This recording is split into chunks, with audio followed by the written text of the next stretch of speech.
ඔයත් කන්න කලින් පුරුද්දක් විදියට විනාගිරි බොනවද? බොන්නේ නෑ. අපි හැමෝම කැමතිනේ රොටි ඉන්දියාප්ප, පාන්, ඩෙසර්ට් එහෙම කන්න උදේට. ඒත් අපි හැමෝම දන්නවා මේක අපේ ඇඟට එච්චර හොඳ නෑ කියලා. මොකද මේකේ තියෙන්නේ රිෆයින්ඩ් කාබෝහයිඩ්‍රේට්ස්. මේ රිෆයින්ඩ් කාබෝහයිඩ්‍රේට්ස් කෑවම පට ගාලා කෑමේකේ තියෙන සීනි ටික ඇබ්සෝබ් වෙනවා. සීනි ටික නගිනවා, ඉන්සියුලින් ස්පයික් කියලා ලොකුවට එනවා. ඇඟේ ඇතුලේ වෙන්න පුළුවන් ඔක්කොම අවුල් දේවල් ටික ඒත් එක්ක වෙන්න පටන් ගන්නවා. එතකොට මෙතෙන්දි තමයි විනාගිරි සුපර්මෑන් වගේ මේකට එන්ටර් වෙන්නේ. එතකොට සුපර්මෑන් කියලා කිව්වට ඉතින් එච්චරම නැහැ.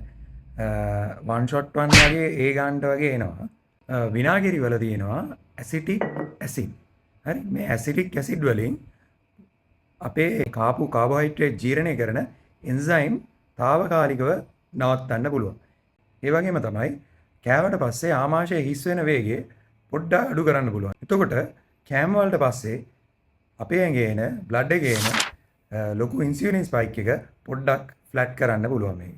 එතකොට මේක නිසා ඔයාලට ඉන්දියාප්ප 100යි පාන් ගෙඩියයි බින්චුම් පායි බීලා මම විනාගිරි බීලා ඉන්නේ කියලා ලොකු සීන් එකකින් ඉන්න පුළුවන්ද? එහෙම ඉන්න බෑ. මොකද මේක නිකන් මැජික් අරිෂ්ටයක් නෙමෙයිනේ. මේ හැමදාම මේ ගෙදර තියෙන විනාගිරි බෝතලෙන් මේ ඔන්නේ. එහෙම කියලා මේ විනාගිරි බෝතලේ ගුඩු ගාලා බීගෙන යන්න බෑ. මොකද ඊට පස්සේ ඔයගොල්ලෝ මේ ගිනි මකරෙක් වගේ ෆීලිං එකක් ගන්න ආස නම් එහෙම බොන්න පුළුවන්. එහෙම නෙමෙයි මේක සාමාන්‍ය විනාගිරි තේ හැඳි දෙකක් වතුර තේ හැඳි 4ක් එක්ක මික්ස් කරලා තමයි අඩුම ගානේ බොන්න ඕනේ. නැත්නම් ඉතින් ඔයාගේ උදේට නැගිට්ටම වතුර වීදුරු දෙකක් බොනවනේ.